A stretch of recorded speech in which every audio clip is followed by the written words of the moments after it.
Fabulous people, welcome to the live for all the babes who create their own life trends. My name is Anastasia, and I am so excited, guys, for our lives because honestly, every time I create videos, and you guys know I create 3 videos a week, but every time I get to do live, I have a chance to talk to you guys face to face and for us guys to connect, for you to ask me any questions that you have, and for me to share information, current information, or any of my knowledge or expertise or opinion. So I am so excited you guys are here with me. And I just wanted to tell you, those of you who are new to my channel, you guys will learn very quick that I respond to everyone. So if by any chance any of you is watching this live after it's done, please feel free to ask me any questions, leave me comments down below, and I promise, guys, I will respond. I respond to everyone. So there is never the wrong time to watch this live and ask me questions, because even after it's all done and I'm done, I can still respond to all of your comments, guys. But those of you who are catching me live, this is your opportunity to ask me any questions. So don't be shy. I know how it is. I know the first person is always like, oh, I don't want to be the first one. Guys, you know, this is such a welcoming and exciting community. Feel free, be the first one to ask a question or just say hello. All right. All right, guys. So, oh, and before I begin, if you're new to my channel, please remember to press the subscribe button, and of course, don't forget to also press the like button. Okay, guys, because of course it helps me so much. It helps the algorithm of the channel, and it helps me so much to produce more and more beautiful, useful, exciting content for you guys. All right. So anyway, welcome to my Sunday live. And today, what I wanted to talk about is life. Is life in Italy? Life in Italy after pandemic? What is happening here? And just answer any of your questions. Also, when it comes to life in Italy in general, living here. As you guys know, I am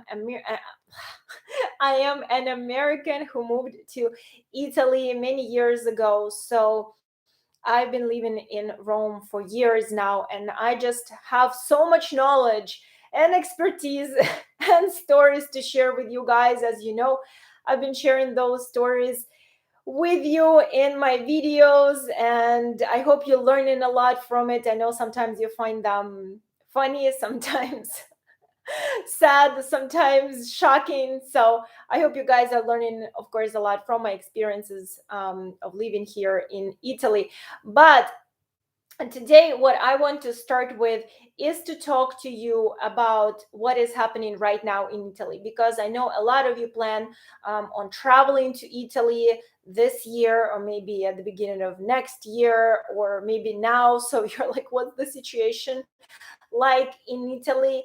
And guys, I wanted to tell you that the situation in Italy is actually right now mm, back to normal. Really, I mean, you can hardly tell that um, there is something off, or there is something that maybe is causing you some kind of inconvenience comparing to the way things were. Yes, of course, a green pass is required for all the indoor spaces. So if you plan on going to museums, sites, if you plan on taking interregional trains, ferries, flights, then yes, you do need a green pass. And please remember that for, let's say, for people who are coming from the US, your white card is the equivalent of green pass in Italy. So you can just use that. You do not need to have an Italian green pass. Okay. So you can just use that to enter any indoor space. Now, those of you who are coming to Italy next month, yay, Gina, are you getting excited? Now, those of you who are not vaccinated, just so you guys know, you can still come to Italy. Until October 25th, there is a rule that you must self-isolate. But there is no mentioning of how this entire process looks like. Will someone supervise you? Is there going to be an app that will track you where you are, or it's kind of just up to you? So there's still not a lot of clarification and information on this, but that is pretty much the rule right now. If you are not vaccinated until October 25th, you can still come to Italy. You'll just have to do self-isolation for 5 days. So that is the rule. And yay, Gina, I'm so excited for you. Oh, yeah, Italy is waiting. Italy is waiting on you. And guys, then afterwards, if you're wondering, well, what do I do if I want to go to museums or different sites or restaurants or whatever, and I'm not vaccinated? What you can actually do is to go pretty much to any pharmacy in Italy, and you can get a 48-hour green pass. All you'll have to do, they'll just, you'll do a quick swab, and in a couple of hours you will have green pass on your phone. Then they send it to your email address. So you'll just open it. There's going to be a code, and you can use that and pretty much everywhere you go. So you will have um, an Italian green pass for 48 hours, and then you can just continue retaking it. So that's just one alternative, how or what you can do when you get to Italy, in case you do not have the white card from the States because you are not vaccinated. Oh, ciao, Carlos. Ciao, come stai? Um, so that is what's going on. But as far as everything else, guys, in case you're wondering, really everything feels as normal. All the restaurants are open, all the bars, shops, museums, everything is functioning and operating as usual. The only thing that you will notice, and what I really strongly recommend for everyone, guys, is please make sure that you book everything in advance. So if you want to see the Vatican Museum, if you want to see Pantheon, if you want to see museum, I strongly recommend to have everything booked, because to a lot of sites they won't even allow you in if you just come to the entrance and try to get in. They will ask to see your reservation, to a lot of them. And also, please remember that not everything is operating at a full capacity. So of course the amount of spaces is limited. So let's say if you want to go to the Vatican Museum, they're not allowing as many people in. So make sure that you pre-book in everything. This is just my advice to you guys. Now, the only thing that I noticed that is different right now, and that has to do with pretty much the entire Italy, is there are definitely less tourists around. Yes, there's still a lot. There are tons of people from the States and from Canada, and tons of Europeans are on vacation as well. But I would say we probably have about 25% of what we normally have in September and October, because September and October, believe it or not, guys, are two the most popular months of the entire year. There are so many people here, just crowds. They're coming from every single corner and angle. And right now, Rome, comparing to previous years, it looks like a desert. It feels like we really don't have anyone. So it's a good thing and a bad thing. It depends on which end you are. As far as, of course, Italians, especially in Rome and other regions in Italy who rely heavily on tourism, of course, that is not such a good thing, because again, this is really the times of the year when we just have such big crowds and so many tourists. So these are big months for tourism. And so Italians, of course, are not happy about it. But every person, every tourist who I talk to, they're all so excited because they're just avoiding all the crowds. Everything costs way less comparing to other years in September and October, and it's a blast for them right now. So this is definitely a good time to visit Italy. The US CDC card is enough to enter Italy and enjoy freedom of movement. Yes, Carlos. Yes, you definitely can use your CDC card, and you can show it everywhere in Italy and it will be accepted. Okay, I know this is a very big question, very popular. I can't tell you how many times I get asked that, because some people think that they need to convert their CDC card or white card to a green pass, and you do not need to do that. Your CDC card is sufficient. Okay, just wanted to again clarify that in case you are traveling. And I know it's very confusing right now, guys, because you know there's so much information out there. There's so many different um, sources, be it from social media, from TV, from radio.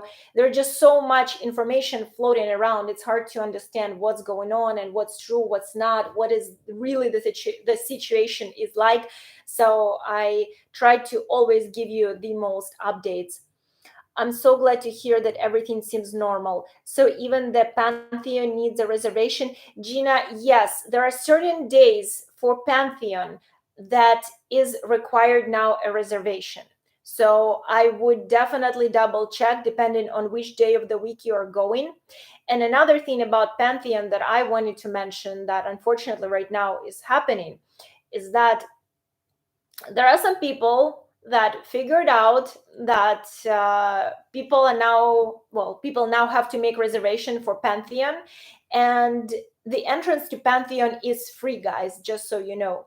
So what they do, they actually reserve few spots, and then they stand outside of Pantheon and try to sell those tickets to enter Pantheon. And unfortunately, I've heard of the cases where tourists, without knowing, of course, do fall for that and buy tickets to Pantheon, which there are no tickets. So make sure that you just do your reservation for Pantheon ahead of time. And just so you know, if someone is offering you a ticket outside of Pantheon to enter Pantheon, please don't accept it, because you do not need to pay anything to enter Pantheon. This is just sad that people are trying to take advantage of other people. So I really want to make sure you guys don't fall for that. So very, very important. So yes, all the sites pretty much in Rome are open, operating as normal. I heard that one of the most popular right now things to do in Rome is to see the Colosseum at night. I heard that thing is booked for just weeks and weeks in advance. So if you're going next month, maybe it is something for you to look into. Absolutely, Gina, my pleasure. Something for you to look into if you're a big fan of Colosseum and you want to see it at night. I heard that's a really cool experience. And then, of course, in addition to that, I recommend to do a food tour. You guys know I have two food tours that I have an incredible team who runs those food tours for me. I have Italian chef, I have Italian wine expert, and food critic. So you guys would be will be in really good hands if you decide to do a food tour, because just like in any big city in Rome, of course, there are some food traps and there are some really good places. You just need to know where to go, where all the locals go. So the foodies, for all the foodies, I strongly recommend to do a food tour. I always do food tours any place I go to. So we have been trying, but I think it will end by the time we get there, October 26th, November 2nd. There might be, I don't know exactly, Gina, as far as when it's, at what point it's going to end. I'm looking at your food tours. Yes, definitely. If you're a big foodie, or anyone is a big foodie, I love food. So I love And what I love trying different food from different places. And I can't stand when I don't have a good experience with food, because going to any culture and trying their food, it's such a huge part of the experience. And this is one of the reason I created food tours, because I had so many people who would share with me their stories of how they went to Rome and the food was mediocre or okay. And I would always ask them, well, where you ate? And they would always share with me, oh, I found some place, it was recommended there, but it turned out this. So that is one of the reasons I created the food tours many years ago, so people can really try authentic Italian food, and specifically Roman food, because every region in Italy has their own food. So when you guys travel from one region in Italy to another, the food is going to be completely different. So don't assume, if this is your first time in Italy, that Italian food is all about pasta and pizza, because it is not. It's very different from region to region. So I wanted for people to really try authentic Roman food, and that is one of the reasons I created those food tours. So, and I have an incredible team who runs them. Really, I love those guys. So, anyway, so that's that on food, on Rome, on Italy. Just please remember that you can still use your, if you're coming from the States, you can still use your CDC card for traveling in Italy, because now to travel in Italy, you do need a green pass, but your card, be it from Canada or from the US, will be sufficient for traveling in Italy as well. Okay. So that's that. And then, yes, I've been currently looking for an apartment in Rome. So that has been a lot of fun. What you guys see behind me, this mess, this is my actually temporary place. I'm currently staying in Campo de Fiori for 1 month, and I have until October 2nd here, and then I'm going to be hopefully moving out to my permanent place, which I still don't have.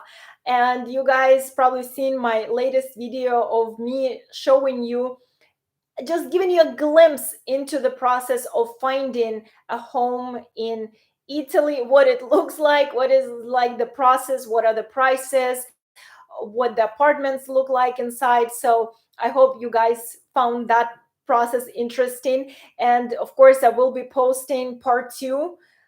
I hope part two is going to be the last part, guys. I don't know how many parts I have to create on this, but as of right now, I have to move out of this place October 2nd, and I still have nothing, guys. I don't even have a lead. I don't even have a place that I'm looking at, and I'm like, yeah, maybe that's the one.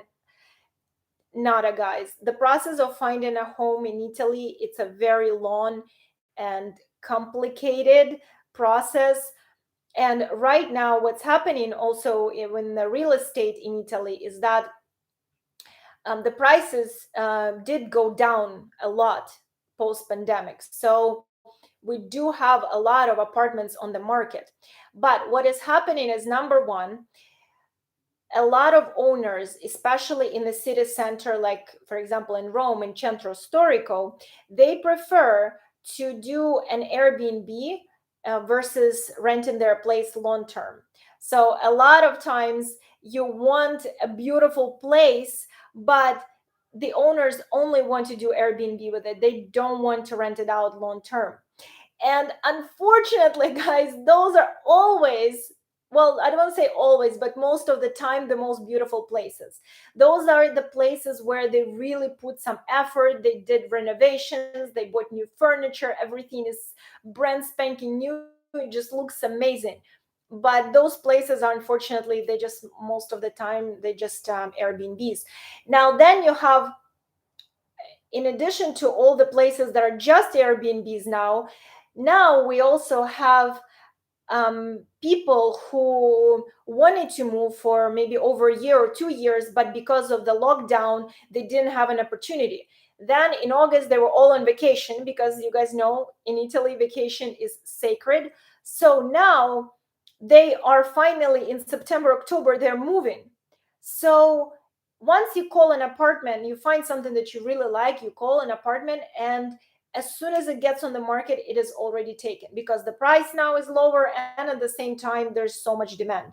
So, and then there are of course other things like the apartment is on the market, but it's going to be only available as of December, or as of May or March.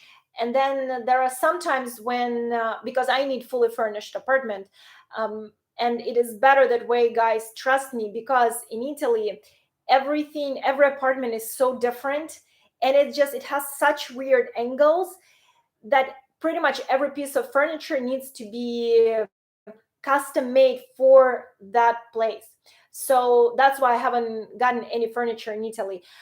But a lot of, well, I noticed that recently a lot of places in Italy are actually renting their places without furniture for some reason.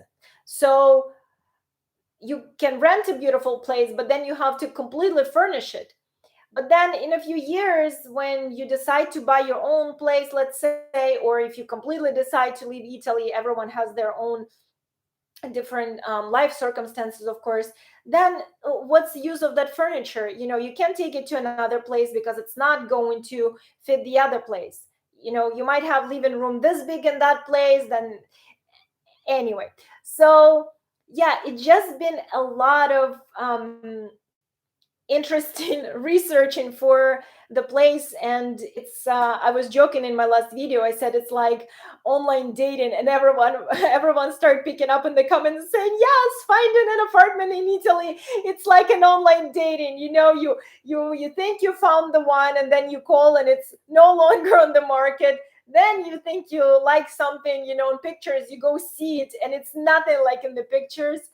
Oh, even this place, guys, you won't believe when I booked this place, and this is a very expensive area. And this place on pictures, it looked so different than when I actually got in here. The half of the furniture that was advertised on the pictures, it's not here. It's not. Every I need to do a video on this too, and show you guys the what is advertised and then the reality of this place. You would not believe things that are missing from this place that were on the pictures. So I always say in Italy, guys, you always have to just really double triple check everything. You have to go see the place yourself. You have to negotiate. There's a lot of due diligence that you need to do when you are searching for a place in Italy.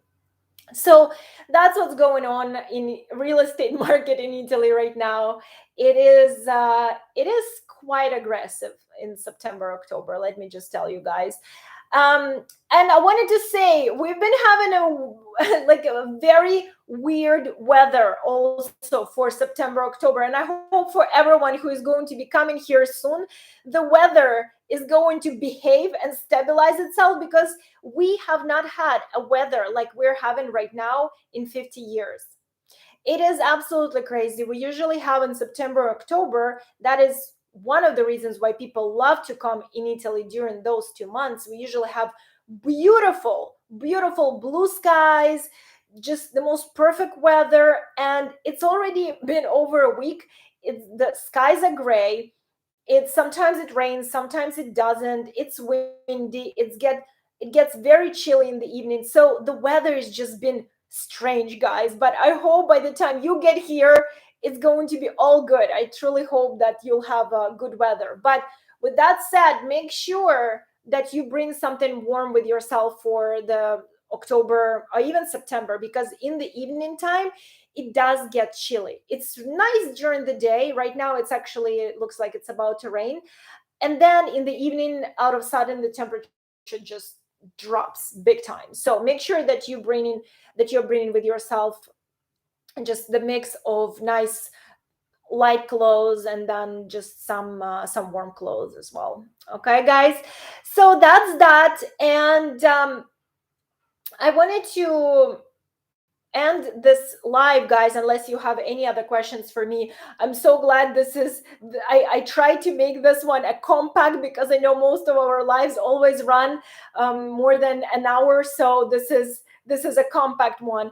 And I wanted to tell you guys that for other lives, if, for example, you have a specific question that you want me to touch on, let's say learning Italian, or cost of living in Italy, or living in Italy as an expat, or living in Italy as an American, or the best places to visit, you guys please let me know. Leave me a comment down below. Let me know what you would like to see, what you would like to watch, so I can create the entire live around this topic, because there is so much to cover. And I know so many of you either thinking about moving to Italy, or coming here as an exchange student, or coming here to retire. So I know there are a lot of questions that come up, and I completely understand that if you never lived in that country but you want to live here, of course there's so many things that you just don't know. And I'm happy to go in depth on those subjects, and to really, guys, give you my perspective, my knowledge, my expertise. And you guys can ask me any questions during that live. So please let me know, those of you who are thinking about moving to Italy for some time or permanently. Let me know what questions you have, and I will be happy to focus my next lives around that topic, or about, guys, about, honestly, about anything: Italian food, Italian fashion, anything that you guys want to talk about during the next lives. Okay, I will be happy to provide that information for you. Okay, guys, I hope this was informative somewhat. You got some new information for you. Please, if you have any questions, as I said, remember to leave them in the comments down below, even after this live is done, so I can help you guys in any way. Oh, here we go. As soon as I was gone, it always happens like this, guys. As soon as I say goodbye, but I love your questions. Bryce says, how do you stay longer than 3 months in Europe? I've heard the tourist visa is only 90 days. So, Bryce, depends where you're coming from. As an American, I know that we can stay in Italy for only 90 days. There's no visa, you don't need anything. You just can come here and stay literally for 90 days without any issue. And then after that, you do need to have a visa, and that type of visa honestly depends on on a lot of different things, on a lot of different factors, on your pretty much your career. Let's say if you're a freelancer, you can get a freelance visa. Of course, if you're married an Italian citizen, that's a different story. You can it's a fiance visa. You can also get a visa based on your financial situation. It's called residencia elettiva, and for that type of visa, it's a little bit a wild card, to be honest, because for that type of visa, you need to have a certain amount in your bank account. Some people also need to have a real estate in Italy. It helps the case as well. You pretty much need to have means to show that at any point you will not depend on the Italian government. And what's interesting about that type of visa, or any type of visa for Italy, is that it really honestly depends on the person who is going to be looking at your case. And I can't stress that enough, because there's so many people who are taking legal advice and all of that, and taking different courses that help them to kind of understand how to get this entire visa process done for Italy. And I've been talking to so many people throughout the years about this process, and I do consultations as well. And I've been through this process myself. And what I've learned throughout the years is it really will all depend pretty much on the officer who is going to be looking in your case at your case. You can have someone, because there were cases of a person who had $3 million home already here in Italy, and had millions in his bank account, and he was still denied for the elective residency visa. And then there are some people who apply for it with, let's say, 150,000 in their bank account, and they get it. It really depends who is looking at your case, and it also depends on the on which state you're in, because based on your state, you will be directed to a specific consulate.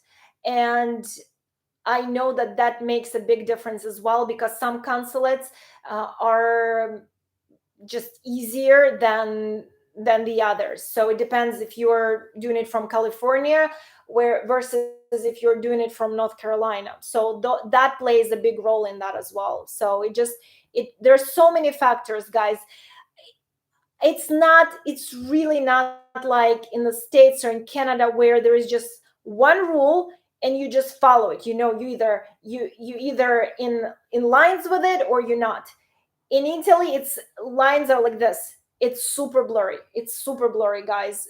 Really. So yeah, it's one of those things that are really unclear until you get the officer and start him or her looking at your case.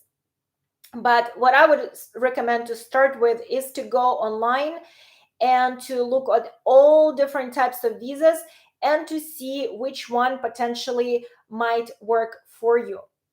And then select one or maybe two, or maybe just one. It depends on your situation again. And then go to the consulate, schedule an appointment, and actually talk to the consulate. Say, okay, I have this and this and this. What would you recommend? What would you recommend as far as the documents? Do you think I have a chance? What else would you recommend? What are other things that maybe I'm not considering? So I would start with that. But it is a process, guys. It is a process. As an American, it took me 12 years to finally be able to make it here. It's just something that I always wanted to do. I always wanted to live in Italy. It's always been my dream. I am super proud American, but my just heart is here in Italy, and I'm sure a lot of you can relate. I love Rome so much. And it took me really 20 years to put all the kind of ducks in the row to make sure that I can live here. So but any other advice that I can give you guys, I'm happy to, of course. All right, I think unless I'm going to start talking right now and someone has another question, I think then we're done, guys, for today. Let me know, as I said, in the comments, if you have any other questions. And if you are new to my channel and you're watching this, I would be so grateful if you subscribe, and that just will make my day, really. I love my community so much. You guys are the best, and I'm so excited because you're growing so much daily, and it just brings me so much joy and really gives me that fuel to create 3 videos a week, guys, because it is really a full-time job. I'm not exaggerating. There is so much that goes into every single video, and I just want to give you guys the most information, the best experience, and to hopefully give you useful and entertaining at times information. All right, guys, have the most beautiful Sunday. Sending you so much love from Rome, Italy, and I'll see you all at the next time. Ciao, ciao.